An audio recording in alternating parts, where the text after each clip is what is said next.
எல்லோருக்கும் வணக்கம் நண்பர்களே. பிளாக் ஸ்வான் ஈவெண்ட் அப்படின்றது யாருமே எதிர்பார்க்காதப்ப திடீர்னு மார்க்கெட் பயங்கரமாக கிராஷ் ஆகுது. 1 or 2 டேஸ்லேயே பல்வேறு பங்குகள் 40% 50%ன்னு கிராஷ் ஆகக்கூடிய சம்பவம் தான் இந்த பிளாக் ஸ்வான் ஈவெண்ட் அப்படின்றது. கடைசியாக 2008 சமயங்களில் நடந்தது. அதுக்கப்புறம் கோவிட் சமயத்தில் 2020 நடந்தது. இப்போ 6 வருஷம் ஆகி இன்னும் அந்த மாதிரி பிளாக் ஸ்வான் ஈவெண்ட் என்பது வரல. அதை யாருமே ப்ரெடிக்டும் பண்ண முடியாது. யாருமே எதிர்பார்க்காதப்ப நடக்கிறதா அந்த பிளாக் ஸ்வான் ஈவெண்ட் என்பது. அதை நம்ம யோசிச்சு பார்க்குறோம்னா, ஒரு வேளை இந்த க்ரூட் ஆயில் $200 தொடும் பொழுது நம்ம மார்க்கெட்டில் அந்த மாதிரி ஏதாவது நடந்துருமா? ஸோ எதுவுமே நம்ம கையில் இல்லை. திடீர்னு மார்க்கெட் வீழ்ச்சி அடையும் போது நம்மளுடைய ஜாப் என்ன? ஸ்டாக் மார்க்கெட்டில் ஒவ்வொரு வீழ்ச்சியிலையும் பணத்தை இன்வெஸ்ட்மெண்ட் பண்ணுற கையில் பணத்தை வச்சிருக்கிறது தான் ஒருத்தருடைய ஜாப். அப்போ அந்த வகையில் திடீர்னு நாளைக்கு பிளாக் மண்டேவாகவே இருந்து திடீர்னு மார்க்கெட் வீழ்ச்சி அடையுதுன்னா என்ன அர்த்தம்?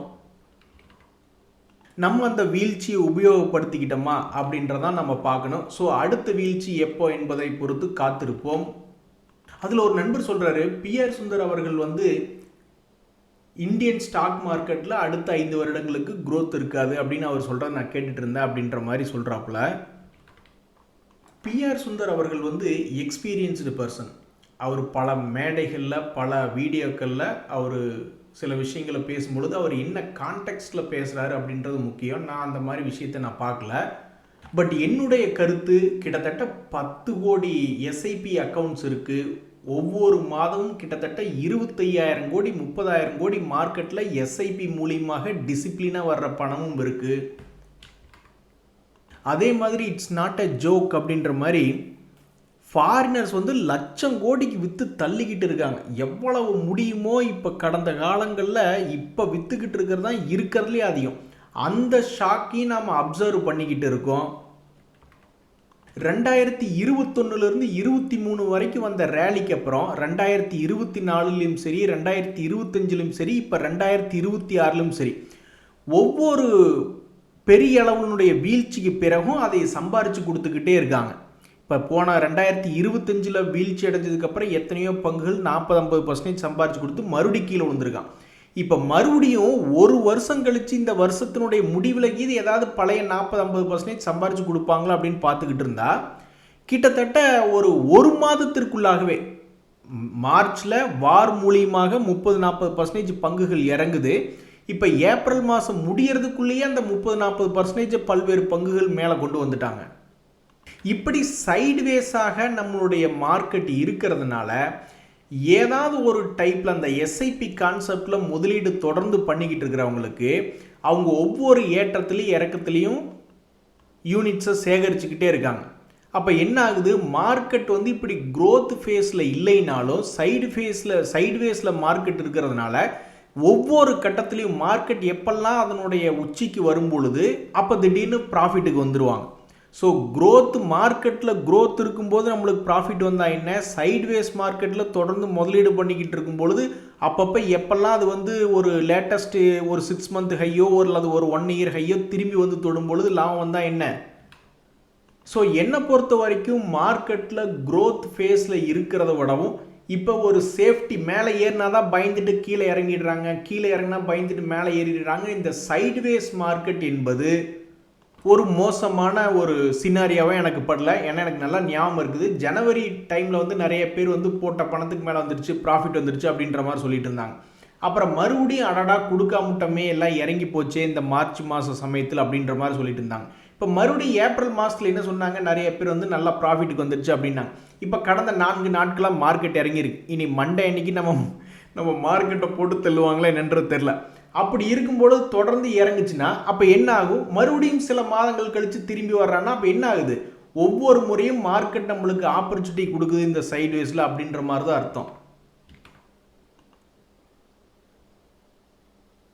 ஸோ 5 வருஷத்துக்கு க்ரோத் இல்லை அப்படின்றதுனால செய்து கொண்டு இருக்கக்கூடிய முதலீடுகளையோ அக்குமுலேஷன்களையோ எஸ்ஐபிகளையோ நிறுத்துவது என்பது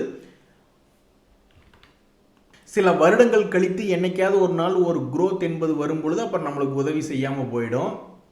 நண்பர்களே, ஒருத்தனுக்கு வயிற்று வலி ஆனால் நொண்டிக்கிட்டே வந்தானா, ஏன்பா அப்படின்னு கேட்டால் வலி தாங்க முடியல, என்ன பண்ணுறதுனே தெரில அப்படின்னு சொன்ன மாதிரி இப்போ நிஃப்டி தொடர்ந்து இந்த 200 டேஸ் மூவிங் ஆவரேஜுக்கு கீழேயே இருக்குது. அதனால் வந்து பல பேர்த்துக்கு பயமாக தான் இருக்கும். என்னடா திடீர்னு இப்படி இருக்குது, ஒருவேளை மண்டே கேப் டவுன் ஆகி அதுக்கடுத்து சில இப்போ 3 நாள் தொடர்ந்து 700 பாயிண்ட் இறங்கிடுச்சிங்க மொத்தமாக பார்க்கல. அப்போ இன்னொரு 700 பாயிண்ட் அல்லது இன்னொரு 1000 பாயிண்ட் இறங்கினா அப்புறம் பழைய லோவுக்கே போயிடும் மார்க்கெட்.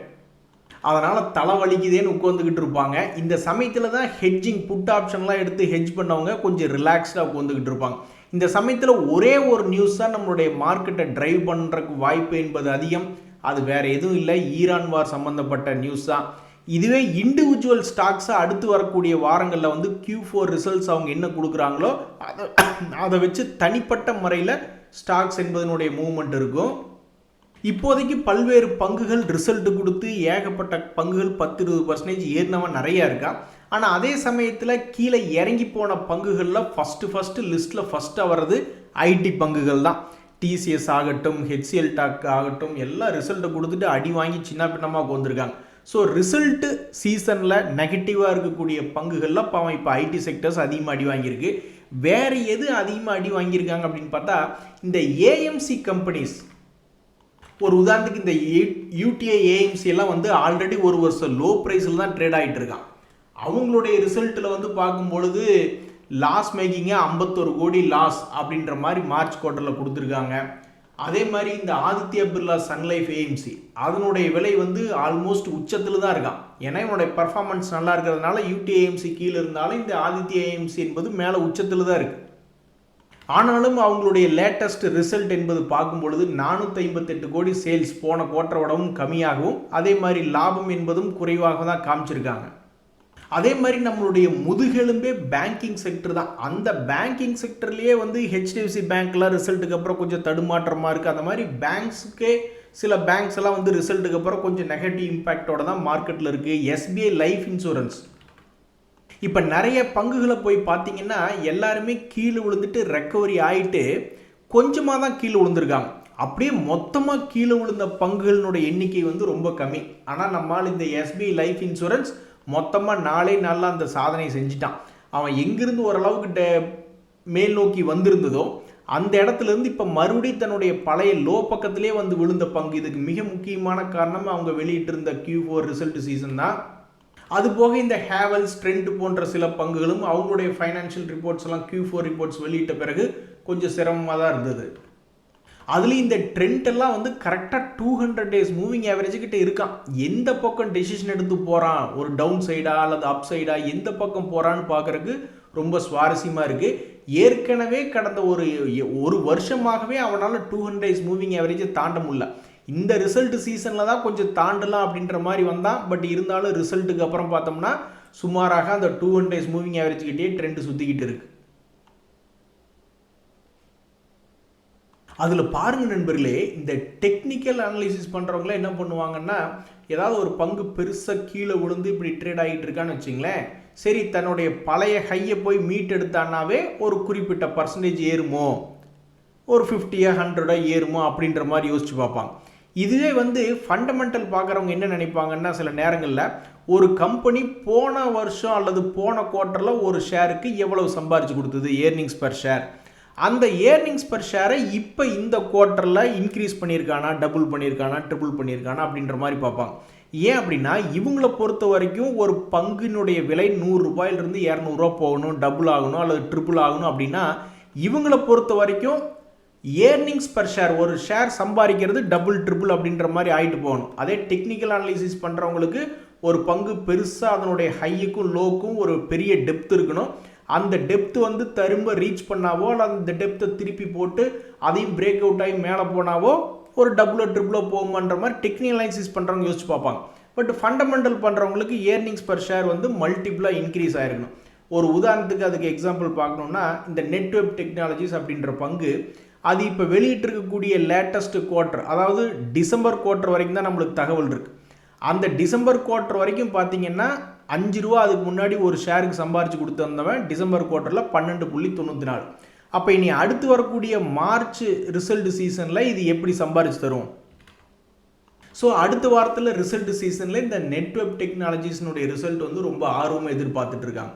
அதே மாதிரி தான் இந்த என்ஜினியர்ஸ் இந்தியா அப்படின்ற பங்கு, அவங்களுடைய டிசம்பர் குவார்ட்டர்லி ரிசல்ட் சீசன் எடுத்து பார்க்கும்போது 1.5 ரூபா சம்பாரிச்சு கொடுத்துட்டு இருந்த பங்கு திடீர்னு 6 ரூபா 18 பைசா சம்பாரிச்சு கொடுத்துருக்கு.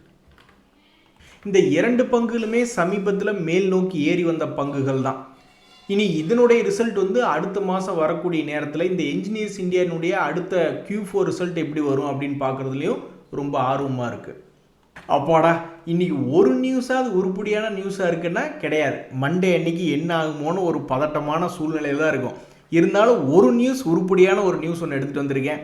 அடுத்த வாரம் வெள்ளிக்கிழமை ஹாலிடே, May 1. ஸோ லெஜண்ட்ஸ் எல்லாம் ஆல்ரெடி 3 நாள் கணக்கு பண்ணி டிக்கெட்லாம் புக் பண்ணி ஜாலியாக என்ஜாய் பண்ணுறதுக்கு ஏதாவது ஒரு வேலையை பார்த்துருப்பாங்க, ஆஃபீஸ்லாம் லீவ் வாங்கி. அதில் பாருங்கள் நண்பர்களே, ஸ்டாக் மார்க்கெட்டில் இருக்கிறதுலே உச்சகட்ட செய்தியே என்ன அப்படின்னு பார்த்தீங்கன்னா, US ஃபெட்டினுடைய ரேட் சம்மந்தப்பட்ட டெசிஷன் வரதான் எப்போவுமே ஸ்டாக் மார்க்கெட்டில் ரொம்ப முக்கியமான செய்தி. அதை தொடர்ந்து நம்மளுடைய பட்ஜெட் வரும், எலெக்ஷன் வரும், அது மாதிரிலாம் நிறைய தகவல்கள் இருந்தாலும் இது ஒரு வருஷத்தில் 4 முறைக்கு மேலே வரும். அப்புறம் ஒரே மீட்டிங், டெசிஷன் எடுத்த மீட்டிங்கினுடைய மினிட்ஸையே அதுக்கடுத்த வாரங்களில் விட்டு இது வந்து பல முறை இந்த செய்திகள் தொடர்ந்து மார்க்கெட்டில் பாதிப்பு ஏற்படுத்துகிற மாதிரியே பண்ணிக்கிட்டு இருப்பாங்க. இப்போ இந்த நியூஸை நம்ம வாசிக்கிறத விட்டுட்டு ட்ரம்ப் அவர்கள் திடீர்னு ஆளுகளை கேன்சல் பண்ணுறதும் இவங்க போகிறதும் வர்றதுன்னு அந்த US ஈரான் வார் பற்றிய தகவலாகவே மார்க்கெட்டில் போயிட்டுருக்கு. ஆனால் உண்மைக்கு இது போன்ற செய்திகள் தான் ரொம்ப முக்கியமான தகவல். ஆனால் இப்போ அதுக்கு வேலை இல்லாமல் போயிடுச்சு. ஸோ இந்த சமயத்தில் வந்து US ஃபெட் வந்து அடுத்த வாரத்தில் ரேட் சம்மந்தப்பட்ட டெசிஷன் எடுக்கும்போது எந்த விதமான சேஞ்சும் பண்ண மாட்டாங்க அப்படின்றதான் இப்போதைக்கு தகவலாக இருக்குது. இதனால் வந்து கோல்டினுடைய விலை அடுத்த வாரத்தில் ஏதாவது ஏறுமா அப்படின்னு நிறைய பேர் பார்த்துக்கிட்டு இருந்தாங்க. அதுக்கு வாய்ப்பு இல்லாத மாதிரி இருக்கே அப்படின்னு ரொம்ப சோகமாக ஃபீல் பண்ணுறாங்க. ஏன்னா US ஃபெட்டினுடைய ரேட்டை குறைக்கும் பொழுதோ அந்த US டாலர் வீக் ஆகும் பொழுது தான் கோல்டினுடைய விலை மேலே ஏறும் அப்படின்றது ஒரு ஃபெய்த், சித்தாந்தம். அது பல முறை நடந்திருக்கு. ஆனால் இப்போ தான் விலைவாசியெல்லாம் ஏறிக்கிட்டு இருக்கே, அதனால் US ஃபெட் கண்டிப்பாக ரேட்டை குறைக்கிறதுக்கு வாய்ப்பு என்பதே கிடையாது. அது போக வந்து போன முறையே கோல்டு மிக கடும் கிராஷ். அதுக்கு வந்து வார்ஸ்னு ஒருத்தர் வந்து பவல் அவர்களுடைய பதவிக்காலம் முடிஞ்சோன்னே சீக்கிரம் ரீப்ளேஸ்மெண்ட் பண்ணுவார் அப்படின்ற ஒரு செய்தி. ஆக மொத்தம் அடுத்த வாரத்தில் கோல்டுக்கு ஒரு இக்கட்டான நிலைமையாக இருக்குமா அப்படின்றதான் ஒரு கேள்வி. ஆஹா நண்பர்களே, நம்மளே தலைவலியோட ரொம்ப சோகமாக இருக்கும். நாளைக்கு மார்க்கெட் என்ன ஆகுமோ ஏதாகுமோ, ஒரு வேளை பிளாக் மண்டே இது வந்துருமா அப்படின்ற மாதிரி. ஆனால் ஒரு நண்பர் வந்து நாளைக்கு கேப்பப்பாக இருக்கும் அப்படின்னு அவருடைய மனசுக்குள்ளே ஒரு எண்ணம். அப்படி மட்டும் கேப்பப்பாக இருந்ததுன்னா உங்கள் வாய்க்கு சர்க்கரையை போட்டு விட்டுற வேண்டியதான். எதாக இருந்தாலும் நம்மளுக்கு கிஃப்ட் நிஃப்டி ஓப்பன் ஆனோனையுமே ப்ரீ மார்க்கெட் கண்டிஷன் என்ன அப்படின்றது தெரிஞ்சிடும். இருந்தாலும் யாராவது ஒருத்தர் வந்து ஆறுதலாக ஏதாவது ஒரு வார்த்தையை சொல்லும் பொழுது நம்மளுக்கு சின்னதாக மனசுக்குள்ளே ஒரு மகிழ்ச்சி. நண்பர்களே, மார்க்கெட்டில் வேறு என்ன முக்கியமான தகவல்னா, ஏகப்பட்ட முக்கியமான கம்பெனியினுடைய ரிசல்ட்டு மண்டே வருது, அதுபோக டியூஸ்டே வருது, இந்த மாதிரி தொடர்ந்து வந்துக்கிட்டே இருக்குது. ஸோ அடுத்த வாரத்தில் தனிப்பட்ட முறையில் பல்வேறு பங்குகளை 10-20% ஏறுவதோ அல்லது இறங்குவதோ நம்ம பார்க்க தான் போகிறோம். ஏன்னா போன வாரத்தில் அப்படி தான் பெரும்பாலும் நடந்தது. ஸோ இப்போ இந்த அல்ட்ராடெக் சிமெண்ட் முதல் கொண்டு கோல் இண்டியா, வருண் பெவரேஜஸ்னு திங்கட்கிழமை அன்னைக்கு வரக்கூடிய ஏகப்பட்ட பங்குகள் வாலட்டிலிட்டியான பங்குகள். இதனுடைய ரிசல்ட் எல்லாம் தொடர்ந்து அடுத்த வாரத்தில் எப்படி தாக்கத்தை ஏற்படுத்தும் அப்படின்றது நம்ம பொறுத்திருந்தான் பார்க்கணும். இந்த சமயத்தில் இந்த கல்யாண் ஜுவல்லர்ஸ் அப்படின்ற பங்கினுடைய பிஸ்னஸ் எல்லாம் ரொம்ப நல்லா தான் இருக்குது. ஆனால் ஸ்டாக் ப்ரைஸ் மேலே வரமாட்டேங்கிறான். ஒரு உதாரணத்துக்கு நீங்கள் பார்த்தீங்கன்னா இந்த கல்யாண் ஜுவல்லர்னுடைய போன குவார்ட்டர்லி ரிசல்ட் எல்லாம் 416 கோடி லாபம், 10,343 கோடி சேல்ஸ்னு இம்ப்ரூவ்மெண்ட்டில் தான் காமிச்சிருந்தாங்க. ஆனால் அந்த பங்கு தன்னுடைய பழைய 1 இயர் ஹையை கூட மீட்டெடுக்கல. மொத்தத்துக்கு அவன் ஹை போனதுன்னு பார்த்தீங்கன்னா ஆல்மோஸ்ட் ஒரு 800 ரூபா வரைக்கும்லாம் போயிருக்கான். ஆனாலும் துரதிருஷ்டவசம் கடந்த ஒரு வருஷத்தினுடைய ஹையை கூட அவன் போய் திரும்பி பிடிக்கல இன்னும். ஸோ இந்த பங்கு தன்னுடைய பழைய ஹையை போய் பிடிக்கணும்னா எவ்வளவு பர்சன்டேஜ் ஏற வேண்டியது இருக்குன்னா ஆல்மோஸ்ட் 93% என்பது ஏற வேண்டியது இருக்குது. அதே மாதிரி இது 2024 சரிவை போய் தொடரும் அப்படின்னாலும் அதுவும் கிட்டத்தட்ட ஆல்மோஸ்ட் ஒரு 70% தள்ளி இருக்கு. ஸோ ரொம்பவுமே வாலட்டிலிட்டியாக இருக்கக்கூடிய இந்த கல்யாண் ஜுவல்லரி இனி அடுத்து வரக்கூடிய ரிசல்ட்டு அனௌன்ஸ்மெண்ட்டில் என்ன ஒரு தகவலை தரப்போகிறது. அதே மாதிரி நல்ல செய்திகள் வந்ததுன்னா ஸ்டாக்கினுடைய விலைகள் மேல் நோக்கி போகிறதுல இந்த கோஃபோர்ஜ், மோத்திலால் ஓஸ்வால் போன்ற பங்குகளும் உண்டு. இந்த கோஃபோர்ஜ் கடைசியாக 2025 வரைக்குமே சம்பாரிச்சு கொடுத்துருக்கான். எப்பெல்லாம் இதுக்கு மார்க்கெட்டில் ஒரு நல்ல டிமாண்ட் வந்து ஓரளவுக்கு இம்ப்ரூவ்மெண்ட் காட்டுறானோ அப்படி சம்பாரிச்சு கொடுத்துட்டே இருந்தது. 2025 வரைக்குமே சம்பாரிச்சு கொடுத்துருக்கான். இப்போ தான் இந்த 2026 சமயங்களில் கிராஷ் ஆனது இப்போ வரைக்கும் பெருசாக சம்பாரிச்சு கொடுக்கல. இதுக்கு மிக முக்கியமான காரணம் அவங்க இருக்கக்கூடிய டெக்னாலஜி ரிலேட்டடான செக்டர் தான். இந்த கோஃபோர்ஜ் அப்படின்ற பங்குமே தன்னுடைய ஹையிலிருந்து ஆல்மோஸ்ட் 70% தள்ளி ட்ரேட் ஆகிக்கிட்டு இருக்குது. ஸோ கீழிருந்து மேலே போய் அதனுடைய பழைய உச்சத்தை தொடணும்னா ஆல்மோஸ்ட் ஒரு 70%க்கு மேலே ஏற வேண்டியது இருக்குது. இந்த மோத்திலால் ஓஸ்வால் ஃபினான்ஷியல் சர்வீசஸும் நல்ல நியூஸ் என்பது இருக்கும்பொழுது நல்லா மேல் நோக்கி ஸ்விங் ஆகிறதும் அப்புறம் மறுபடியும் ப்ராஃபிட் புக்கிங் ஆகி கீழே வர்றதும் இந்த மாதிரி ஒரு 2 ரவுண்டு சமீபத்தில் போயிட்டு வந்திருக்கு. ஸோ இதுவுமே தன்னுடைய அடுத்த ரிசல்ட் சீசன் சமயத்தில் இந்த சீசன் கம்ப்ளீட் ஆகும் பொழுது ஜூன் மாதத்துக்குள்ளே எந்த பக்கம் மூவ் ஆகிருக்கும் அப்படின்னு தெரிஞ்சுக்கிறதுல ரொம்ப ஆர்வமாக இருக்குது. நண்பர்களே, ரியல் எஸ்டேட் கம்பெனிகளை பொறுத்த வரைக்கும் கொட்டாம்பட்டியில் 1000 ஏக்கர்கள் அபூர்வமான இடம்னு போட்டால் கூட விற்று போயிடும் போல். ஸோ லான்ச் பண்ணுறாங்க ஏதாவது ஒரு சைட்டை, உடனே சூப்பர் ஹிட் ஆயிடுது. ஆனால் அதை செய்யக்கூடிய ரியல் எஸ்டேட் கம்பெனிகளினுடைய விலைகள் இன்னும் பிக்கப் ஆக மாட்டேங்கிறான். இப்போ இந்த ப்ரெஸ்டீஜ் எஸ்டேட் அப்படின்ற பங்கெல்லாம் ஒவ்வொரு வருடமும் சமீபத்தில் மேல் நோக்கி ஏறின வேலையெல்லாம் பார்த்துருக்கு. ஆனால் இந்த 2026 பெருசாக மூவ்மெண்ட் காட்டவே மாட்டேன்றானு. கொஞ்சம் பிக்கப் ஆகிருக்கான், ஓகே. ஆனாலும் தன்னுடைய பழைய கையெல்லாம் இன்னும் மீட்டெடுக்கவே இல்லை. கோயம்புத்தூர்லாம் இடமே இல்லைங்கிறாங்க. ஏன்னா கொட்டாம்பட்டியில் இடத்த போட்டால் கூட நீங்கள் 100 பிளாட்டுக்கு 100 பிளாட்டு ஒரே நாளில் விற்று போச்சுன்னு பல ரியல் எஸ்டேட் கம்பெனியை விளம்பரப்படுத்துகிறீங்க. ஆனால் பங்கினுடைய விலை மட்டும் மேலே போக மாட்டேங்குதே அப்படின்றதான் ஒரு மனசுக்கு வருத்தம். அதே மாதிரி பிரபலமான இந்த மேக்ஸ் ஃபினான்ஷியல் அப்படின்ற ஒரு பங்குமே கரெக்டாக 200 டேஸ் மூவிங் ஆவரேஜ் கிட்ட வந்து நிற்கிது அப்படின்றது ஒரு செய்தி. ஸோ பொதுவாகவே 200 டேஸ் மூவிங் ஆவரேஜ் கிட்ட வந்து நின்றுச்சுனாவே அது ஒரு ப்ரெஷராகவே இருக்கும். மேலே போயிடுவானோ அல்லது கீழே போயிடுவானோ அப்படின்றது தொடர்ந்து பார்த்துக்கிட்டே இருக்கிற மாதிரி ஆகிடும். இதுக்கு முன்னாடி கூட அதை சுற்றி கபடி விளையாண்டுக்கிட்டு இருக்கு.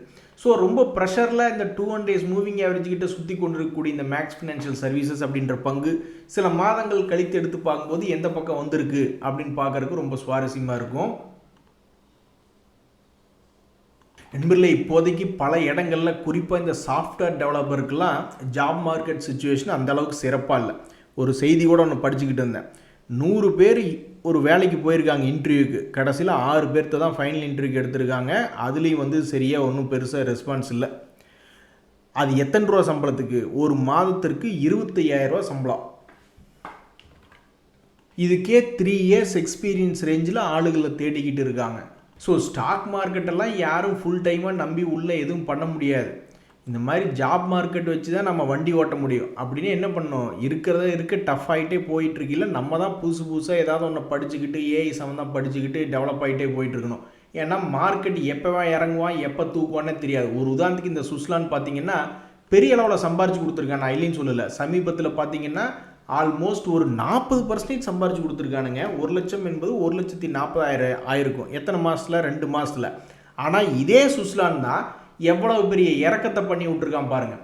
யாராவது இந்த உச்சாணி கொம்பில் கொண்டே பணத்தை போட்டிருந்தா ஆல்மோஸ்ட் 56% ஒரு மாதத்துக்கு முன்னாடி நஷ்டத்தில் இருந்திருப்பாங்க. 1 லட்சம்ன்றது வெறும் 44,000 தான் இருந்திருக்கும். இன்றைய தகவல் உங்களுக்கு உதவியாக இருந்தால் எனக்கு மகிழ்ச்சி தான். ரொம்ப நன்றி, வணக்கம்.